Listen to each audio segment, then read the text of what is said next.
ಖಾಸಗಿ ಬಸ್ ಒಂದು ಡಿಕ್ಕಿ ಹೊಡೆದಿದೆ. ಚಾಲಕನ ನಿಯಂತ್ರಣ ತಪ್ಪಿ ಗುಡ್ಡಕ್ಕೆ ಈ ಖಾಸಗಿ ಬಸ್ ಡಿಕ್ಕಿಯನ್ನ ಹೊಡೆದಿರೋದು. ಗೋವಾ ಪ್ರವಾಸಕ್ಕೆ ತೆರಳುತ್ತಿದ್ದ ಪ್ರವಾಸಿಗರ ಬಸ್ ಡಿಕ್ಕಿಯಾಗಿದೆ.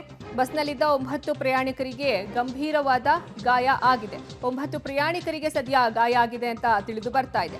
ಉತ್ತರ ಕನ್ನಡ ಜಿಲ್ಲೆಯ ಹೊನ್ನಾವರ ತಾಲೂಕಿನ ಗೇರುಸೊಪ್ಪದಲ್ಲಿ ಈ ಘಟನೆ ನಡೆದಿದೆ. ಚಿಕ್ಕಮಗಳೂರಿನಿಂದ ಗೋವಾಗೆ ಈ ಮಿನಿ ಬಸ್ ಹೊರಟಿತ್ತು. ಚಾಲಕನ ನಿಯಂತ್ರಣ ತಪ್ಪಿ ತಿರುವಿನಲ್ಲಿ ಗುಡ್ಡಕ್ಕೆ ಅಪ್ಪಳಿಸಿದೆ ಈ ಬಸ್. ಇನ್ನು ಗಾಯಾಳುಗಳಿಗೆ ಹೊನ್ನಾವರದ ಸ್ಥಳೀಯ ಆಸ್ಪತ್ರೆಯಲ್ಲಿ ಚಿಕಿತ್ಸೆಯನ್ನ ನೀಡಲಾಗ್ತಾ ಇದೆ.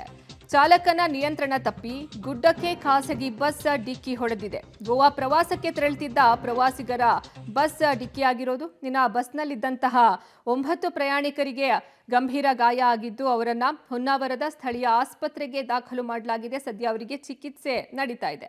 ಚಾಲಕನ ನಿಯಂತ್ರಣ ತಪ್ಪಿ ತಿರುವಿನಲ್ಲಿ ಇದು ಗುಡ್ಡಕ್ಕೆ ಅಪ್ಪಳಿಸಿರೋದು ಬಸ್. ಚಿಕ್ಕಮಗಳೂರಿನಿಂದ ಗೋವಾಗೆ ಈ ಬಸ್ ಹೊರಟಿರುತ್ತೆ. ಉತ್ತರ ಕನ್ನಡ ಜಿಲ್ಲೆಯ ಹೊನ್ನಾವರ ತಾಲೂಕಿನ ಗೇರುಸೊಪ್ಪದಲ್ಲಿ ಈ ಅಪಘಾತ ಸಂಭವಿಸಿದೆ. ಇನ್ನು ಬಸ್ನಲ್ಲಿದ್ದಂತಹ ಪ್ರಯಾಣಿಕರ ಪೈಕಿ 9 ಪ್ರಯಾಣಿಕರಿಗೆ ಗಾಯ ಆಗಿದ್ದು ಅವರನ್ನ ಆಸ್ಪತ್ರೆಗೆ ದಾಖಲು ಮಾಡಲಾಗಿದೆ. ಚಾಲಕನ ನಿಯಂತ್ರಣ ತಪ್ಪಿ ಈ ಅಪಘಾತ ನಡೆದಿದೆ.